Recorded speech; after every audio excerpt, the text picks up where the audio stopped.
Hello, and welcome back to another reaction. In this occasion, One Punch Man Season 2, Episode 6. I have been speaking about One Punch Man in a very negative light. Before Season 2, I always speak so highly of everything related to One Punch Man. Except the OVAs because I haven't watched them. I have watched like two of them and they are not of my liking. Well, not my entire liking, I mean. But yeah, now with the recent season 2 on the air, yeah, it's kind of hard for me to say all the things that I have to say of One Punch Man. As I said a million times before, this is probably one of my favorite, if not my favorite anime of all time. Yes, I know that it speaks highly, way too highly of this anime. Well, season 1 One Punch Man, but still I think it's if not my favorite, perhaps top 5.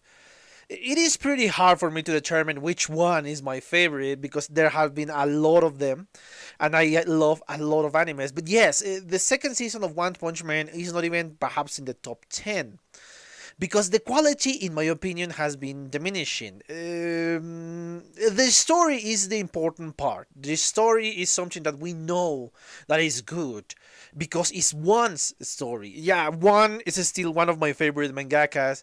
I love his stories. I love the manga. I genuinely love the manga One Punch Man. What disappointed me is the anime of the second season of One Punch Man.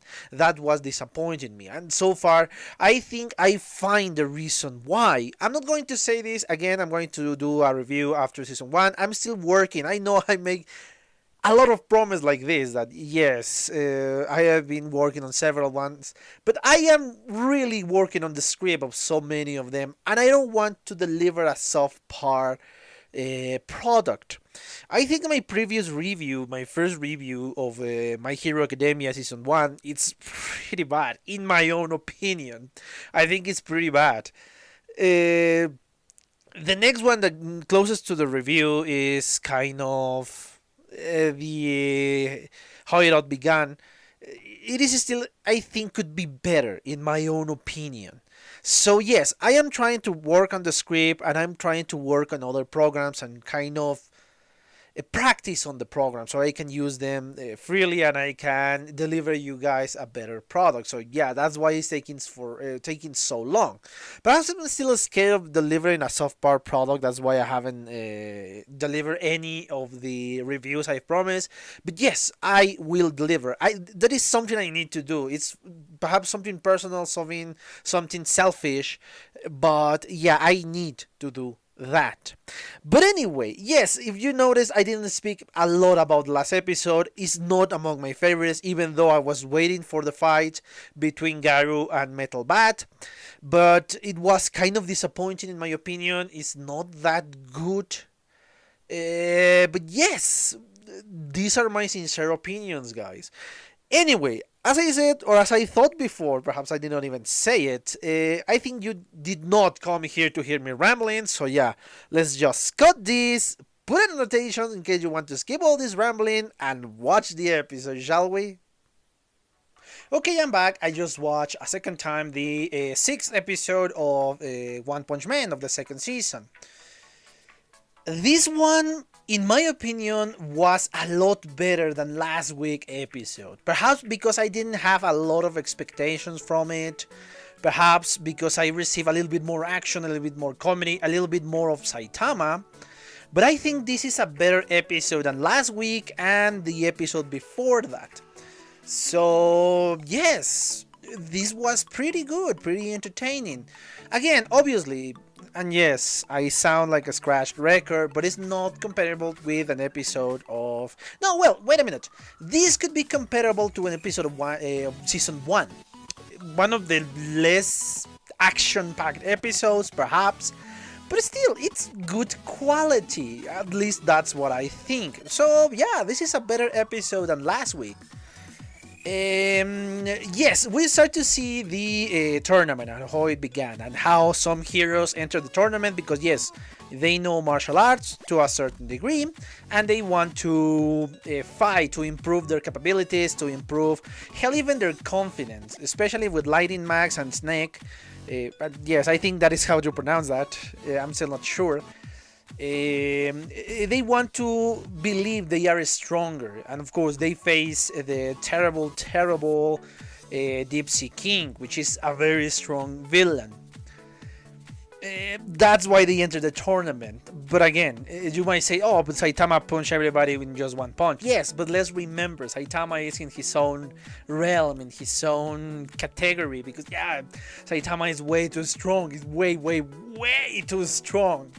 So yeah, if you say, oh, because Saitama punched him and he was defeated quite easily, then yes, he's not as strong. No, that just means that, yeah, we don't know the exact level of Deep Sea King, but he was a very powerful enemy. He defeated, let's remember, a couple of S-class heroes. Yes, one of them, Pretty Prisoner, he's perhaps the lowest S-class hero. He is the weakest, but still pretty strong.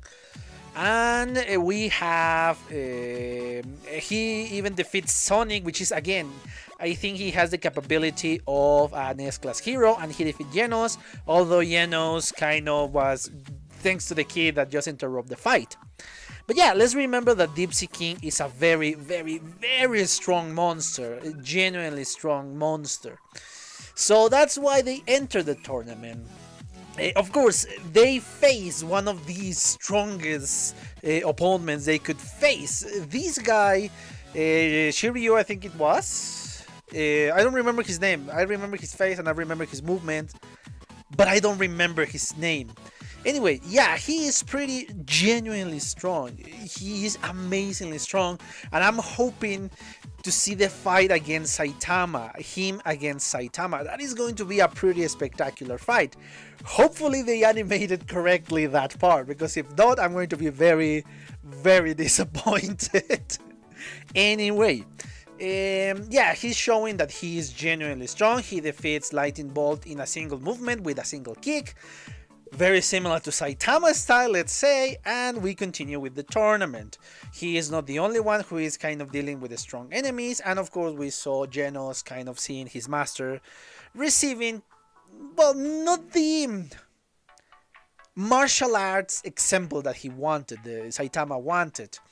But yeah, even Genos recognized that he is seriously strong. We saw Snake that he defeated another enemy. I don't know with this because it's not portrayed not in the manga nor in the anime, neither in the mangas nor in the anime. And then we saw one of other fighters that really don't want the tournament to stop because he wants to fight. He is really bloodthirsty, this guy.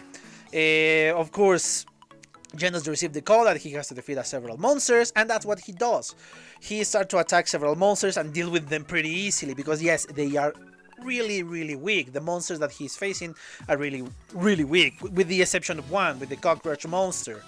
Well, the humanoid cockroach. Obviously, they are kind of intermixing the tournament arc with the monster arc. They are kind of connected, and yes, they are seriously connected. We will later find out that. And they are kind of interconnecting these points. We saw kind of the beginning of the fight of Swordface, and yes, I'm calling him that. I don't know if that is his name or he has another name, but I don't remember. And I love this little bit of comedic banter. I don't remember if this happened in the manga.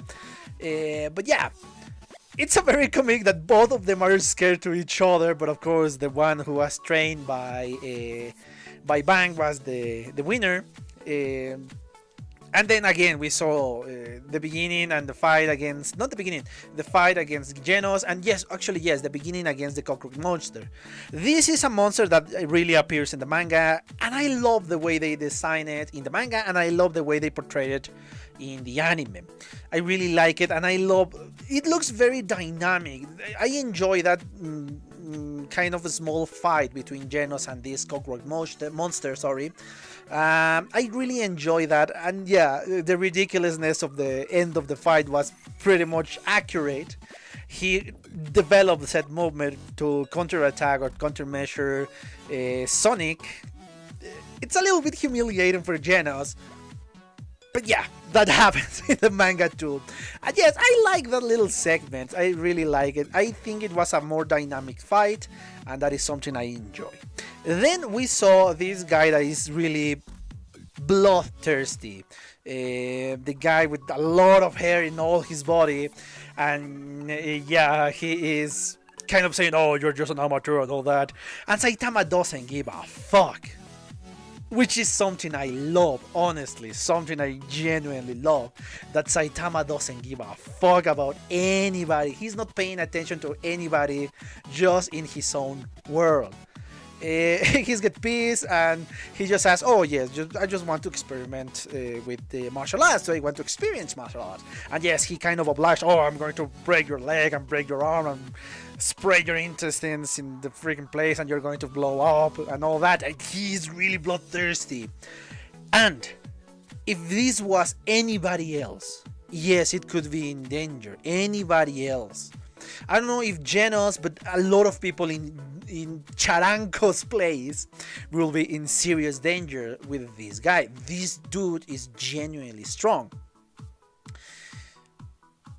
But it's Saitama.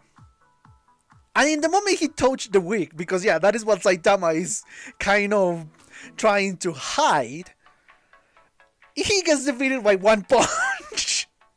And yes, that is spectacular because this dude is genuinely strong. Everybody is surprised that Charanko defeated this guy so easily.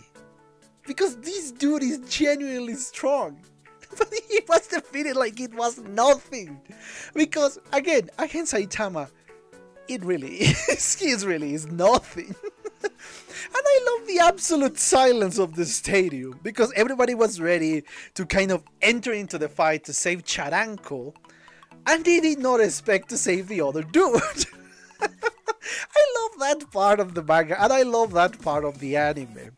And of course, the other dude, the other strong guy, he's just, "Oh yeah, this is the guy that really will be able to withstand my power." Yes, when you think about it, yes, Saitama could withstand his power. Come on, this is not a spoiler. And then, of course, after that, again, we're intermixing with the monster attack. And this kid that was with Garu is kind of worried because, yes, a lot of heroes have been defeated. And my guess, his favorite hero, Lightning Ball, I think it was? No, that is the other guy. Lighting Genji was defeated pretty easily, and that's what he's kind of scared. This kid is important, that's why we are watching him so much.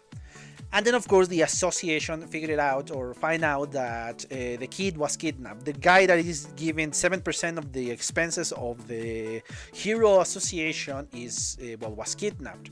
As we already knew that, of course. We continue with the fight between the cockroach monster and Genos, and this is when he releases his secret strategy. And then we saw something else. We saw another enemy that is attacking Genos, or is going to attack Genos. And he's pretty fast. We don't see what happened to Genos. We don't see what is going to happen with said fight. I'm not going to say anything because that is truly a spoiler. And of course, we return to Fubuki and her lackey, sorry. And then we saw that they are being controlled by this honestly very hot monster. And the fight is again Fubuki against this monster, and she's trying to avoid the whip because she could be mentally controlled, but of course the monster is kind of a sadistic monster, and she's trying to protect his men because she doesn't want to fight them. She has been whipped a lot, and this is the important part. This is when we start to see the real strength of Fubuki. She cannot be controlled by the whip because she has a very strong will, and this is important for the espers. I'm not going to go into detail because this is even a spoiler, not for the manga, for the freaking webcomic. This is a spoiler, so I'm just going to say that this is very important for the espers. We continue that, and of course, the monster is kind of pissed because yes, Fubuki is strong and she is kind of controlling her power and controlling her. She is kind of hurting her, something that she was not expecting. But of course, the original plan of this monster was to attract Tatsumaki by defeating the little sister. Well, the older sister. They thought she was the older sister. And yeah, it kind of worked because Tatsumaki is always kind of trying to protect Fubuki. She is the only person that she is trying to protect. She dismiss everybody else. And she arrives by destroying a lot of monsters. Those explosions that we hear when she is approaching are monsters being defeated. And yes, only the head of one kind of survived in this moment. And we saw the imposing figure of Tatsumaki. And yes, I know it sounds ridiculous coming from a very short person. I don't know how much I don't know her height. I think is, I really don't know, 5 feet perhaps. I think that is tall for her. But yeah, Tatsumaki is incredibly powerful, unbelievably strong. This is something that we are going to see later on in this arc, in the monster arc. We're going to see just how insanely strong Tatsumaki is. And I love the sheer terror of the monster when she realized that this is something bigger than her. This is something way too strong for her. Yeah, I love that terror in her eyes. It's just unbelievable. And of course, the frames that show Tatsumaki are kind of a carbon copy of the manga. And yes, I love the way that Tatsumaki looks in these few scenes. It's unbelievable. And I love the contrast after she defeated the lackeys of Fubuki. According to her, not with an attack that is not considered even an attack. She started to speak, and yes, we return with the silly figure of Tatsumaki, the cutesy and funny side, the funny way they draw her, and how she speaks. I love this little part again because, yeah, I love the way both Tatsumaki in their imposing way, in the very cool way of drawing her, and the cutesy, funny side they draw her. I love both sides. I think they are very, very, very funny.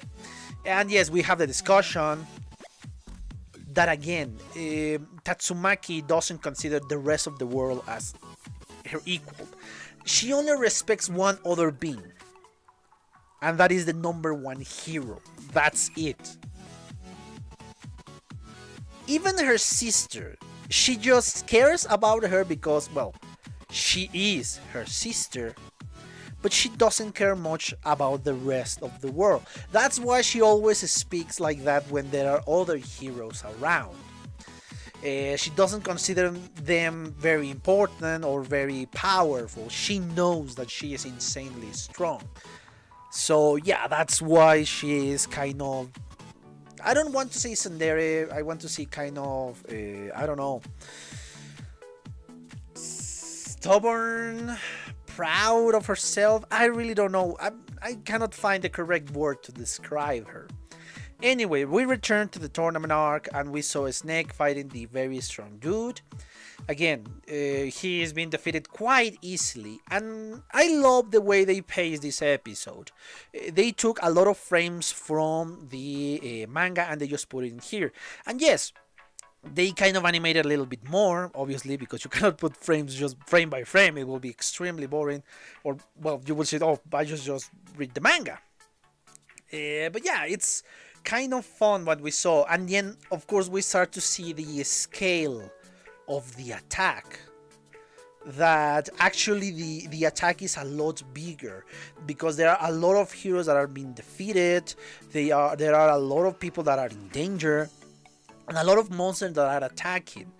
We saw that they are attacking hospitals, that they are attacking the prison because they are after Puri Prisoner. And we saw the full scale of the problem. Of course, Saitama is completely oblivious to this because he's just concentrated on the tournament, and that's when they end the normal episode. After the credits, the scene after the credits, we saw two monsters, and then those two monsters we saw in the opening. The big eye with a lot of hands and the huge demon Orochi. These dudes are important, are very, very strong, both.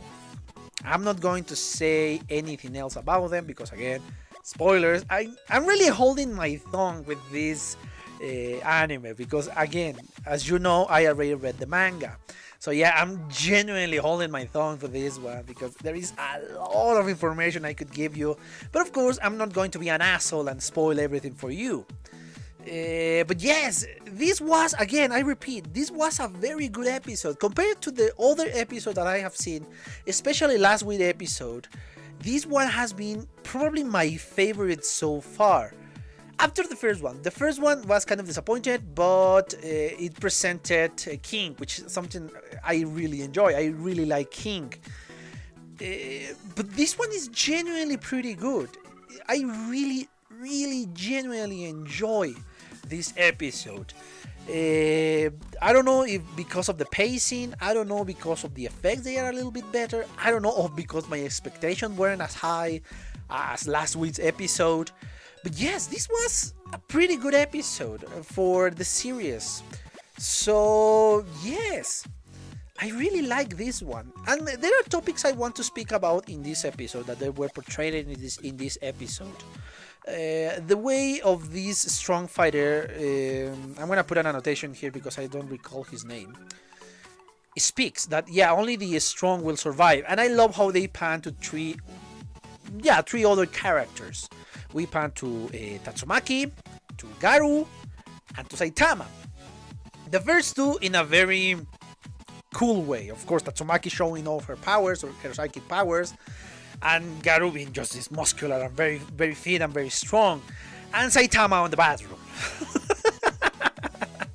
I love that comedic side of the episode. Obviously, perhaps he's kind of I don't know, it's kind of on purpose, all this, because the other two really have to try. They have to show their powers, they have to look strong. Saitama doesn't even have to try to be strong. So yeah, perhaps it's a double meaning, the funny side and the kind of serious side. Again, as I said in one of my reviews, if you want to check it out, it's just on the BitChute because I use a lot of copyright material and I don't want to be on a strike more because yes, that's going to be the end of the channel. So yeah, but yeah, perhaps it's the double meaning behind the script of one. And yes, again, this kind of idea that this guy wants to have fun, it's very similar to Saitama.